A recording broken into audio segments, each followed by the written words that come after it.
మళ్ళీ అదే రిపీట్ అయింది. తెలుగుదేశం పార్టీ తన మీడియా బలంతో ఏదైనా ఒక అంశాన్ని వైఎస్ఆర్ కాంగ్రెస్ పార్టీ మీద వ్యతిరేకంగా తొలి రోజుల్లో చాలా బలంగా ప్రయోగిస్తుంది. ఈ దెబ్బతో ఇక వైఎస్ఆర్ కాంగ్రెస్ పార్టీ ఉంటుందా లేదా అన్నంత స్థాయిలో ఆ అటాక్ ఉంటుంది. అయితే చివరకు మాత్రం అసలు నిజాలు బయటకు వచ్చేసరికి మాత్రం తెలుగుదేశం పార్టీ అబాస్ పాలైపోతుంటుంది పబ్లిక్ లో. ఇప్పుడు తిరుమల లడ్డు వ్యవహారంలో అలాగే పరకామణి కేసులో ఈ రెండింటిలో కూడా తెలుగుదేశం పార్టీ దాదాపు ఇరుక్కుపోయింది. ఇప్పుడు ఈ చర్చను ముందుకు తీసుకెళ్లాలా ఆపేయాలా అన్న సందిగ్ధంలో పడిపోయింది. ఇప్పటి వరకు తిరుమల లడ్డూలో కల్తీ నెయ్యి కలిపారు. చంద్రబాబు నాయుడు గారు అయితే ఏకంగా జంతువులుకో అన్నారు. ఇప్పుడు కల్తీ నెయ్యి దగ్గరకు వచ్చేసారు. కల్తీ నెయ్యి కలిపారు, ఇదంతా సప్లై చేసింది బోలే బాబా కంపెనీ అంటూ మాట్లాడారు. అయితే ఈ బోలే బాబా కంపెనీని ఎవరు ఇంట్రడ్యూస్ చేశారు తిరుమలకు అంటే చంద్రబాబు నాయుడు గారి ప్రభుత్వం అని ఇప్పుడు లేటెస్ట్ గా బయటకు వచ్చింది. వైఎస్ఆర్సీపీ అధ్యక్షుడు జగన్మోహన్ రెడ్డి డాక్యుమెంట్ ఎవిడెన్స్ సహా నిన్న ప్రెస్ మీట్ లో పెట్టారు. భూమన కరుణాకర్ రెడ్డి కూడా కొన్ని అంశాలని ప్రస్తావించారు. అవి కూడా చాలా ఇంట్రెస్టింగ్ గా ఉన్నాయి.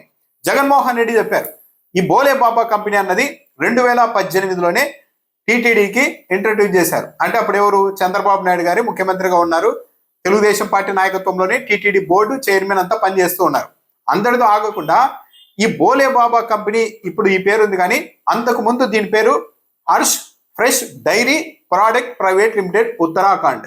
తిరుమలకు నెయ్యిని సప్లై చేసేంత సామర్థ్యం ఈ డైరీకి ఉందా లేదా అని పరిశీలించేందుకు టీటీడీ నుంచి ప్రత్యేకంగా ఒక బృందం ఉత్తరాఖండ్కు వెళ్ళి అక్కడ పరిశీలన చేసి వచ్చి మళ్ళా టీటీడీ బోర్డుకు ఒక నివేదిక ఇచ్చింది ఆ టీం. ఈ కంపెనీకి ఏది ఇప్పుడు బోలే బాబా అని చెప్తున్న కంపెనీ, గతంలో ఇది హర్ష్ ఫ్రెష్ డైరీ ప్రోడక్ట్స్. ఈ కంపెనీకి నెయ్యిని సప్లై చేసే సామర్థ్యం ఉంది అని చెప్తూ అక్కడికి వెళ్ళి పరిశీలన చేసిన టీం ఆ తర్వాత వచ్చి 2018లోనే టీటీడీ బోర్డుకు నివేదిక ఇచ్చింది. అదే కంపెనీ ఇప్పుడు బోలే బాబా పేరుతో నడుస్తోంది. ఈ వ్యవహారం అంతా బయటకు వచ్చింది. దీనిపైన జగన్మోహన్ రెడ్డి ప్రశ్నిస్తే ఇప్పటి వరకు ఎలాంటి ఆన్సర్ లేదు. టీటీడీ మాజీ చైర్మన్ భూమన కరుణాకర్ రెడ్డి గారు కూడా ప్రెస్ మీట్ పెట్టి మరికొన్ని కీలకమైన అంశాన్ని ప్రస్తావించారు. పరకామణి కేసులో వైసీపీ నాయకులు దోచుకున్నారు, ఆస్తులు రాయించుకున్నారని మా దగ్గర ఆధారాలు ఉన్నాయని బిఆర్ నాయుడు, పట్టాభి, వర్లారామయ్య, నారా లోకేష్ ఇంకా చాలా మంది అన్నారు. మరి నిష్పక్షపాతంగా దర్యాప్తు చేస్తూ ఉంటే దర్యాప్తు బృందం ఆధారాలు ఉన్నాయి అన్న వీళ్ళందరినీ పిలిచి ఆధారాలు ఏంటో ఇవ్వండి అని ఎందుకు అడగలేదు, ఎందుకు వీళ్ళందరినీ విచారించలేదు అని భూమన కరుణాకర్ రెడ్డి ప్రశ్నించారు. గతంలో టీటీడీ బోర్డులో పనిచేసిన సభ్యుల్ని ఎందుకు విచారణకు పిలవలేదు, నా ఒక్కడిని మాత్రమే ఎందుకు పిలిచారు, బాబు కళ్ళల్లో ఆనందం చూడడానికి మాత్రమే నన్ను పిలిచారా అని కూడా భూమన కరుణాకర్ రెడ్డి ప్రశ్నిస్తున్నారు. భూమన కరుణాకర్ రెడ్డి గారు చెప్తున్నారు, నన్ను దర్యాప్తు అధికారులు పిలిచారు విచారణకు వెళ్ళిన సమయంలో కనీసం నేను చెప్పే అంశాన్ని రికార్డు కూడా చేయలేదు, నా దగ్గర సంతకాలు కూడా తీసుకోలేదు, ఇదేం దర్యాప్తు అని కూడా ప్రశ్నించారు.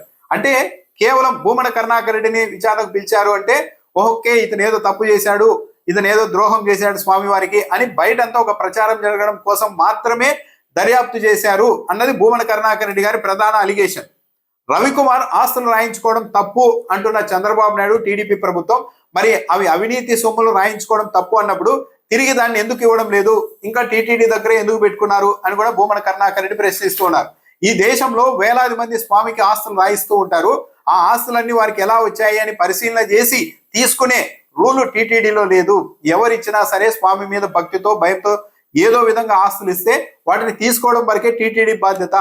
మరి ఇందులో తప్పు జరిగిందని ఎలా చెప్తున్నారు అని కూడా భూమన కరుణాకర్ రెడ్డి ప్రశ్నిస్తూ ఉన్నారు. తాను ప్రభుత్వ పెద్దలకు ఛాలెంజ్ చేస్తూ ఉన్నాను, ఈ రవికుమార్ నుంచి ఆస్తులు రాయించుకునే వ్యవహారంలో నేను ₹1 తీసుకున్నట్టు తేలినా, కనీసం రవికుమార్ దగ్గర ఒక కాఫీ తాగినట్టు తేలినా, ఆయన దగ్గర నుండి 1 సెంటు స్థలం రాయించుకున్నట్టు తేలినా, మేము రాయించుకున్నట్టు తేలినా రాజకీయ సన్యాసం చేయడానికి మేము సిద్ధంగా ఉన్నాం.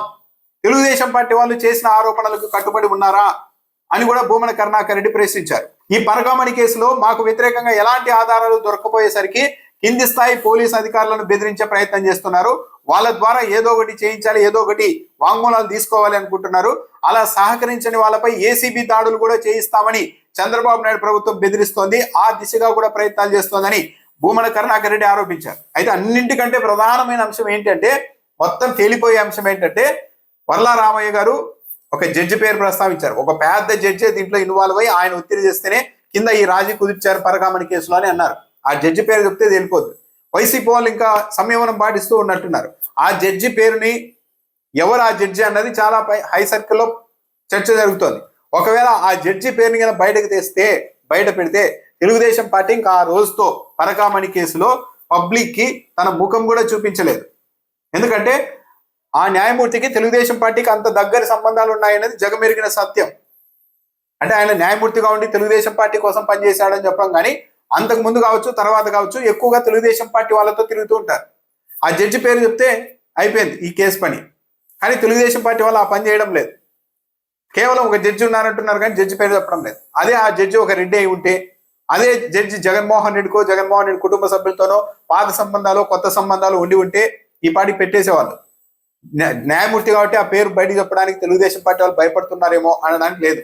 న్యాయమూర్తులకి కోర్టులకి భయపడేంత స్థితిలో తెలుగుదేశం పార్టీ వాళ్ళు తెలుగుదేశం పార్టీ నాయకులు లేరు. కానీ ఆ న్యాయమూర్తి పేరు చెప్పడం లేదంటే ఆ న్యాయమూర్తి పేరు బయటకు వస్తే మొత్తం వ్యవహారం తెలుగుదేశం పార్టీకి చుట్టుకుంటుంది. మొత్తం మీకు అనుకూలమైన వ్యక్తి చేస్తే మొత్తం వైసీపీ వాళ్ళ మీద మీరేలా ఇంతకాలం నడిపారు ఈ వ్యవహారాన్ని అని పబ్లిక్ నుండి ప్రశ్న వస్తుంది. కాబట్టి సైలెంట్ అయిపోతున్నారు ఎక్కడికక్కడ.